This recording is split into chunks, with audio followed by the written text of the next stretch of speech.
என் குழந்தைக்கு எதுவும் ஆகாது. என் குழந்தைக்கு எதுவும் ஆக விட மாட்டேன். எத்தனை பேர் சாபம் கொடுத்தாலும், யாரோட வயிறு எரிஞ்சாலும் சரி, யாரு என்ன நினைச்சாலும் சரி, என்ன சதி திட்டம் தீட்டினாலும் சரி, என் குழந்தைய என்கிட்ட இருந்து பிரிக்க முடியாது. என் குழந்தை என்னோடதான் இருக்கும். என் குழந்தைய நானே தான் வளர்ப்பேன். யாருக்கும் கொடுக்க மாட்டேன்.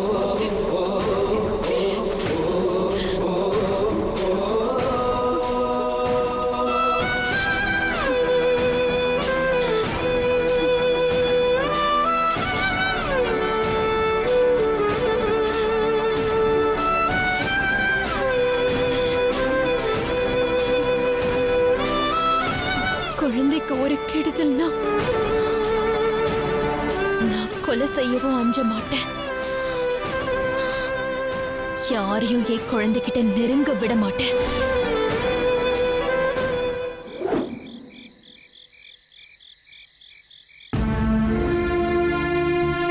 எவ்வளவு பிரமிப்பாவும் ஆச்சரியமாவும் இருக்கு தெரியுமா? நீ மட்டும் எனக்கு ஃபோன் பண்ணாம இருந்திருந்த, நானும் அந்த போலீஸுக்கு ஃபோன் பண்ணியிருந்திருக்கவே மாட்டேன். இந்த நேரத்துக்கு அந்த அடியாளுங்க எங்களை வெட்டி சாச்சிட்டு போயிருந்திருப்பாங்க.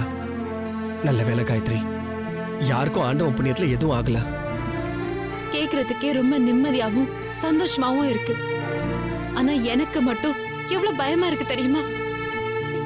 ஏன் இந்த மாதிரி எல்லாம் தோணுது? நடக்க போற அசம்பாவிதம் ஒருத்தருக்கு முன்னாடியே தெரியறது சினிமாவில மட்டும்தான் நான் பார்த்திருக்கேன். எனக்கு இந்த மாதிரி ஒரு விஷயம் நடக்குதுன்னு வெளியில சொன்னா கூட யாருமே நம்ப மாட்டாங்க சூர்யா. இப்படி ஒண்ணு நடக்காம இருந்தா நான் கூட நிம்மதியா இருப்பேன். ஏய், என்ன இப்படி பேசிட்டு இருக்க? யாருக்கு நீ என்ன கெடுதல் பண்ணிருக்க?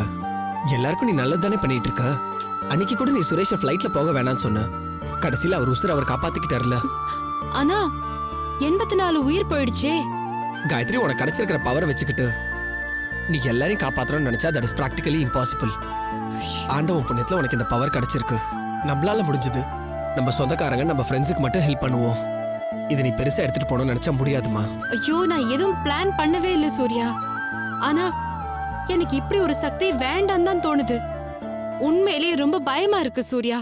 சரி, இது சக்தி இல்லைன்னு நினைச்சுக்கோ. இது அந்த ஆண்டவன் கொடுத்த கிஃப்ட் நினைச்சிட்டு போயேன். இது பாரு, உனக்கு கிடைச்சிருக்கிற இந்த கிஃப்டை வச்சு நம்மளால முடிஞ்சது ஒரு 4 பேருக்கு ஹெல்ப் பண்ணுவோம். அப்புறம் சொல்ல மறந்துட்டேன், நாளைக்கு காலையில 6 அவர் ஒய்ஃப் நம்ம வீட்டுக்கு வராங்களாம். எதுக்கு? எதுக்கா? நேத்துக்கு நீ எனக்கு ஃபோன் பண்ணி சொன்ன விஷயத்த அப்படியே 6 கிட்ட எடுத்து சொன்னேன். அவர் அதை சுத்தமா நம்பவே இல்லை. என்னை கண்ணா பின்னான்னு பிடிச்சி திட்டார் வேற.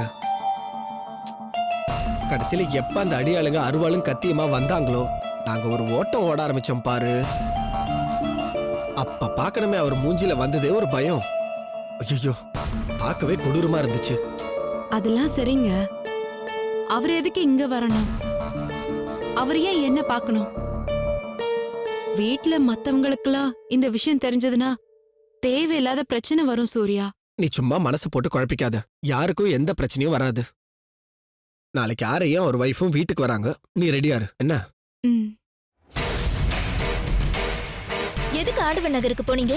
அங்க உங்களுக்கு என்னங்க வேலை? நான் தான் சொன்னேனே வனிதா, நாம தனி கொடுத்துரும் போறதுக்கு வீடு பார்க்க ஆரம்பிச்சிட்டேன்னு அன்னைக்கே உங்ககிட்ட சொன்னேன்ல. எங்க ஆண்டவன் நகர்ல வீடு பார்க்கறதுக்கா? யாருங்க அங்க வீடு இருக்குன்னு சொன்னது? அந்த ரேணுகாவா? அவதான் உங்களுக்கு ஃபோன் பண்ணி அங்க வர சொன்னாளா? சச்சா, அப்படியெல்லாம் எதுவும் இல்லை வனிதா.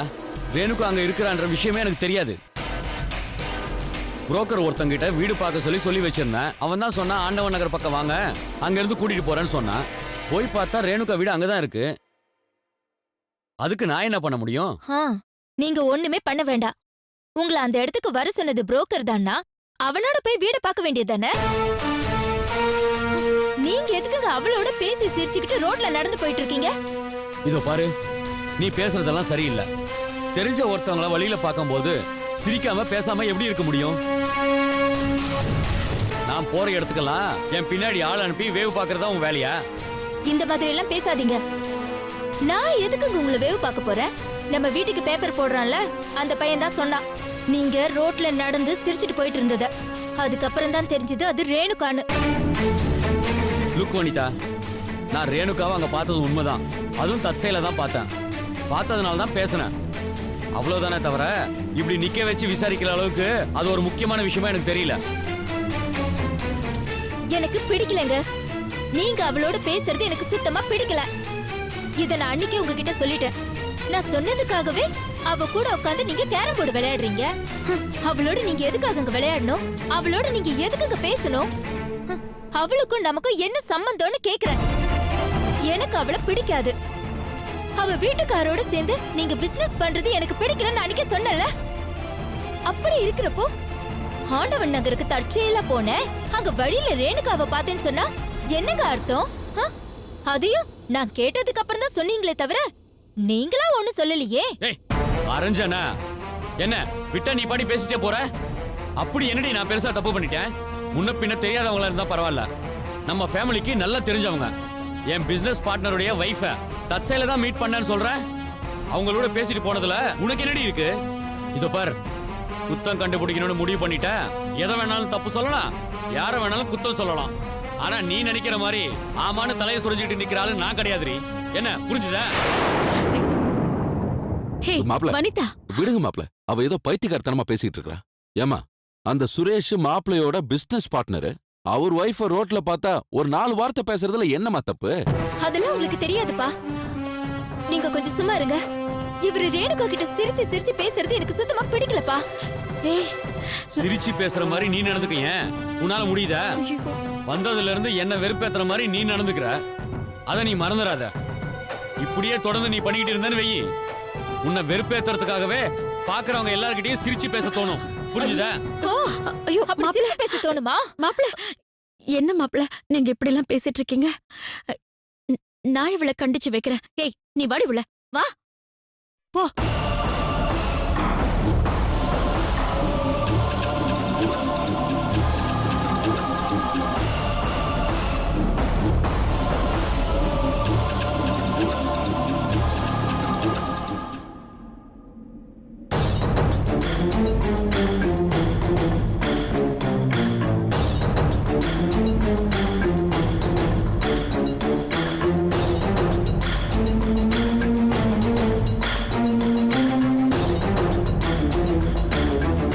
நல்லா இருக்கீங்களா?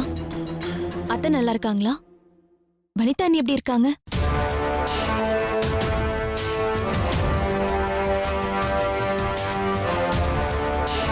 எனக்கு புரியல. நீங்க மட்டும் வந்திருந்தீங்கன்னா பழைய பாசத்துல என்ன பார்க்க வந்திருப்பீங்கன்னு நினைச்சிருப்பேன். இல்ல, இது வரைக்கும் திட்டினதெல்லாம் பத்தாது, சாபம் கொடுத்ததெல்லாம் பத்தாதுன்னு இன்னும் திட்டி சபிச்சுட்டு போக வந்திருப்பீங்கன்னு நினைச்சிருப்பேன். ரெண்டும் இல்லாம ஒரு லாயரை கூட்டிட்டு வந்திருக்கீங்கன்றப்போ எனக்கு குழப்பமா இருக்கு. என்ன வெளியில எடுக்கிறதுக்கு ஏதாவது முயற்சி பண்றீங்களா?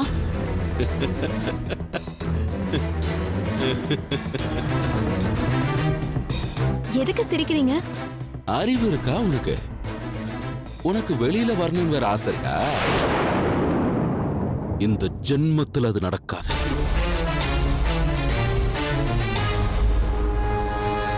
தண்டனை காலம் முழுசையும் நீ அனுபவிச்சு தீத்துட்டு அதுக்கப்புறம் தான் நீ வெளியே வருவ.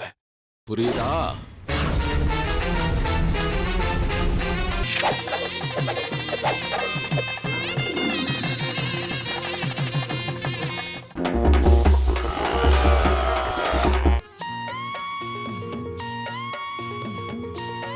ஏய் உப்ளி, தேங்க்யூடா.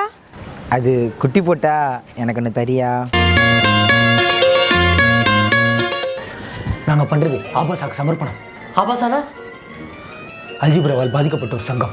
டேய், ஏன்டா மாங்கோட்டை முங்கின மாதிரி இருக்க? உனக்கு எப்படி தெரியும் நான் மாங்கோட்டை முழுங்கினேன்னு? டேய், யாரா அந்த அபான வாயுவை விட்டது? டிக் போட்டுக்கடா. வெளில சொன்ன உங்கள் பாட்டி. நான் விஜய லவ் பண்ணுறேன்டா.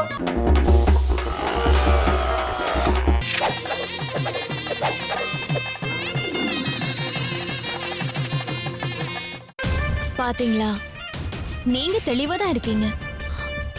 நீங்க மாறவே இல்ல, கரெக்டா தான் இருக்கீங்க. நான் தான் பைத்தியக்காரி. மாமா மனசு மாறி என்னை வெளியில எடுக்கிறதுக்காக தான் அட்வொகேட்டை கூட்டிட்டு வந்திருக்காருன்னு ஒரு செகண்ட் ஏமாந்து போயிட்டேன். ஆனா என்ன வெளியில எடுக்கிற நோக்கம் உங்களுக்கு இல்லனா அப்புறம் வேற என்ன காரணத்துக்காக லாயரை கூட்டிட்டு வந்திருக்கீங்க? உனக்கே புரியும்னு நினைச்சேன், ஆனா புரியலன்னு நீ சுட்டி காட்டிட்ட. சரி, பரவாயில்ல, நானே சொல்றேன். தெரிஞ்சோ தெரியாமலோ என் புள்ள உன் கழுத்துல ஒரு தாலிய கட்டிட்டான். அதுக்கு பரிசாவோ இல்ல தண்டனையாவோ உன் வயித்துல ஒரு குழந்தைய கொடுத்திருக்கான். எப்படி யோசிச்சு பார்த்தாலும் அது எங்க வீட்டு குழந்தை, எங்க குடும்பத்து வாரிசு. எங்களோட வளர வேண்டிய குழந்தை இப்ப உன் வயித்துல வளர்றதுனால உன் குழந்தை நீயே முடிவு பண்ணிக்க முடியாது.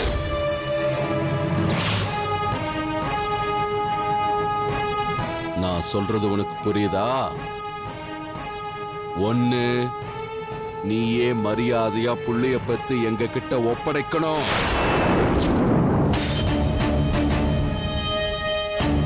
இல்லனா கோர்ட்ல சட்டப்படி என்ன செய்யணுமோ அதை செஞ்சு குழந்தைய நாங்க வாங்கிட்டு போயிடுவோம்.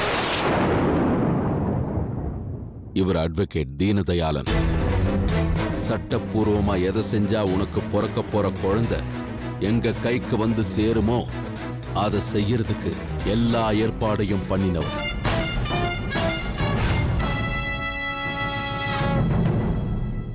ஜஸ்ட் இவரை நான் உனக்கு அறிமுகப்படுத்த தான் கூட்டிட்டு வந்தேன். என்னம்மா சொல்ற? குழந்தைய நீயா ஒப்படைச்சிரியா இல்ல நாங்களா வாங்கிக்கிட்டுமா?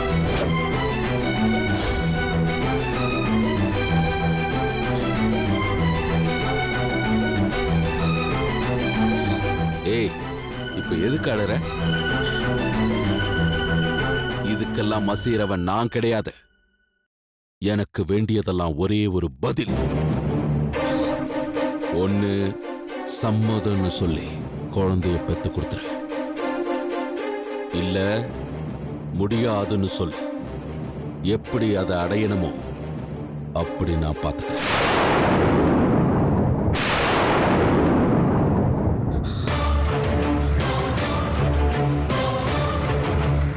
என்ன மன்னிச்சிருங்க மாமா, சத்தியமா என் குழந்தையை நான் கொடுக்க மாட்டேன்.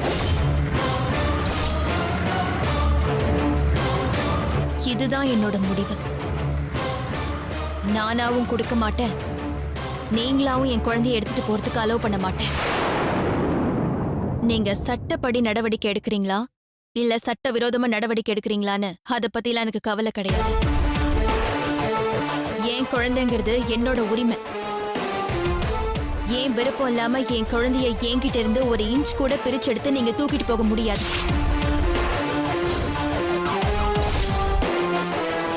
வேணா சுப்பு, என்ன பத்தி உனக்கு தெரியாது. நல்லா தெரியும் மாமா, ரொம்ப நல்லாவே தெரியும்.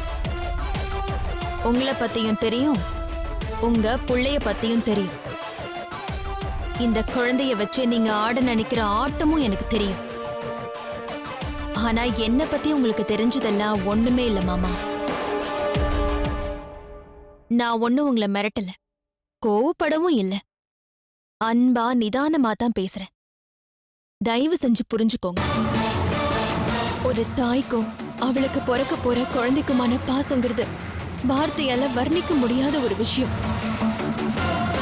தொப்புள் கொடி அறுத்த உடனே தூக்கி கொடுக்கறதுக்கு நான் ஒன்னும் முட்டாள் இல்ல.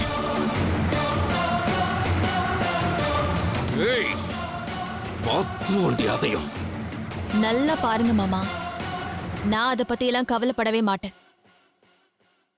ஆனா என்ன ஆனாலும் என் குழந்தை மட்டும் உங்களுக்கு கிடைக்காது. என்ன மன்னிச்சிருங்க, நான் போயிட்டேன்.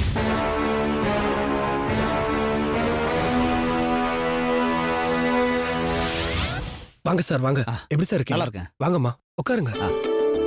அப்பா, காயத்ரி. அப்பா, இவர் தான்ப்பா எங்க டிவிஷன் வணக்கம் சார். மிஸ்டர் கண்ணன், அவரோட வைஃப். சார் இவர் எங்க அப்பா தர்மலிங்கம், ஆ. அம்மா வணக்கம்மா. என் வணக்கம். வைஃப் காயத்ரி. வணக்கம் சார். உட்காருங்க உட்காருங்க. உட்காருங்கம்மா. எனக்கு ரொம்ப சந்தோஷமா இருக்கு சார். இவ்ளோ பெரிய போஸ்ட்ல இருக்கீங்க, என் பிள்ளைய பார்க்க வந்திருக்கீங்க, ரொம்ப பெருமையா இருக்கு. இல்லம்மா அம்மா, உண்மையை சொல்லணும்னா நாங்க உங்க பையனை பார்க்க வரலம்மா, உங்க மருமக பொண்ணை பார்த்துட்டு போலான்னு தாம்மா வந்தோம்.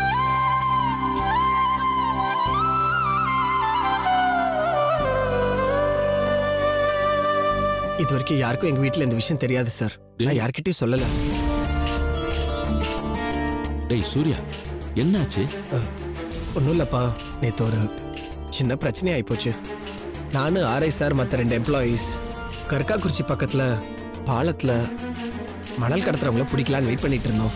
அப்ப எதிர்ச்சியா காயத்ரி ஃபோன் பண்ணி அங்க இருக்காதீங்க, அங்க இருந்தா உங்களுக்கு ஆபத்து, உங்க உயிருக்கே ஆபத்துன்னா. நான் அதையும் போய் ஆர்ஐ சார்கிட்ட சொன்னேன். அப்போ அவர் கேட்கல, அதை நம்பவும் இல்லை. சரின்னு போலீஸ்க்கு ஃபோன் பண்ணி நான் தான்ப்பா ப்ரொடக்ஷன் கேட்டேன்.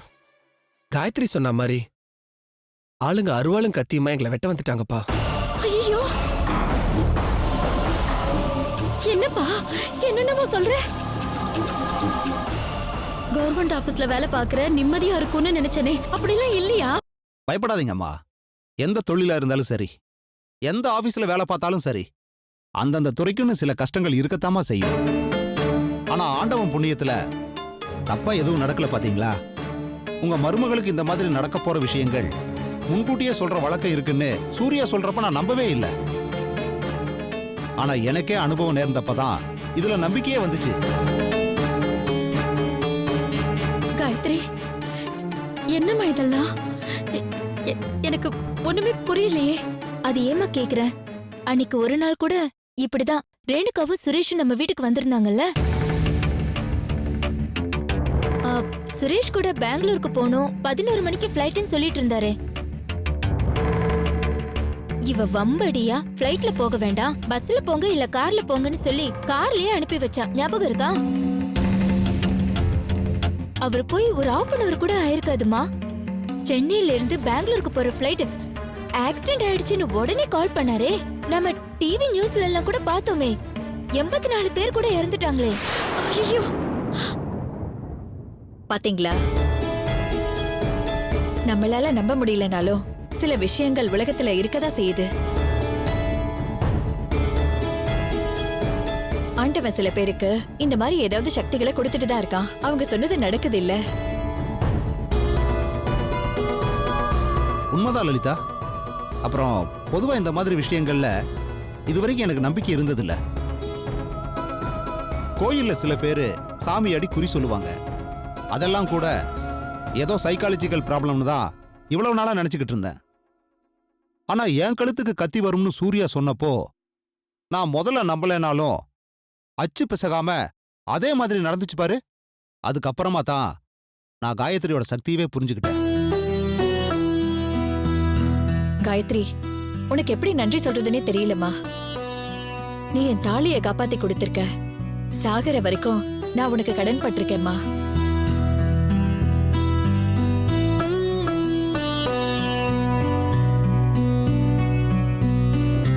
இந்தம்மா.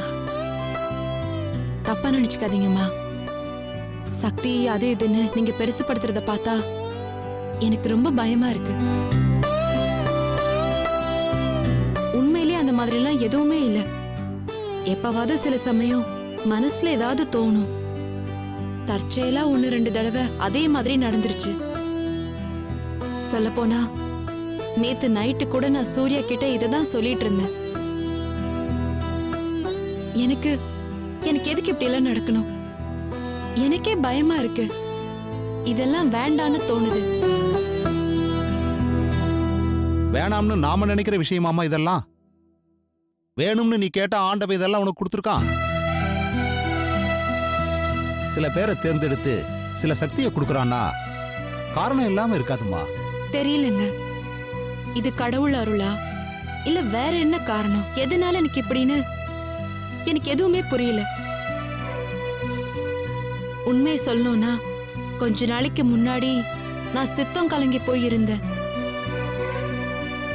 கிராமத்துக்கு கூட்டிட்டு போய் ஒரு வைத்தியர்கிட்ட ட்ரீட்மெண்ட் கொடுத்து சூர்யா தான் என்னை குணப்படுத்தி கூட்டிட்டு வந்தாரு. அதுக்கு முன்னாடி எல்லாம் இந்த மாதிரி எனக்கு எதுவுமே நடந்ததில்ல. இப்ப ஏன் இப்படி எல்லாம் நடக்குதுன்னு தான் எனக்கு ஒண்ணுமே புரிய மாட்டேங்குது. இருந்துட்டு போட்டுமே, ஒரு விதத்துல எல்லாருக்குமே நீ நல்லது தானே செய்யற. எனக்கு எனக்கு ரொம்ப சந்தோஷமா இருக்குமா. உன் கர்ப்பம் கலைஞ்சு போனப்போ என்னடா கடவுள் இப்படி ஒரு நல்ல பொண்ணை சோதிக்கிறாரேன்னு நினைச்சேன். ஆனா அதே ஆண்டவன் தான் இன்னைக்கு உனக்கு எவ்வளவு பெரிய சக்தியை கொடுத்திருக்கான்னு நினைக்கும் போது என்னால நம்பவே முடியலம்மா. சரியா சொன்னீங்கம்மா. காயத்ரி மாதிரி பொண்ணுங்களை எல்லாம் ரொம்ப பத்திரமா பாத்துக்கணும். இன்னைக்கு என் வீட்டுக்காரரோட உயிரையே காப்பாத்தி கொடுத்திருக்காங்க. இந்த மாதிரி இன்னும் எத்தனை பேருக்கு இவளால நல்லது நடக்கணுமோ யாருக்குமா தெரியும். அதான் அவங்க ஏற்கனவே சொன்னாங்களே, பெங்களூர் ஃபிளைட்ல போக விடாம தடுத்து நிறுத்தினாங்கன்னு. நம்ப முடியலனாலும் இதெல்லாம் ஏத்துக்கிட்டு தான் ஆகணும். என் உயிரை காப்பாத்துனதுக்கு உனக்கு ரொம்ப நன்றிமா.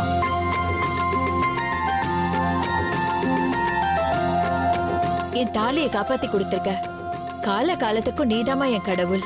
என்ன ஆசீர்வாதம் பண்ணுமா. ஐயோ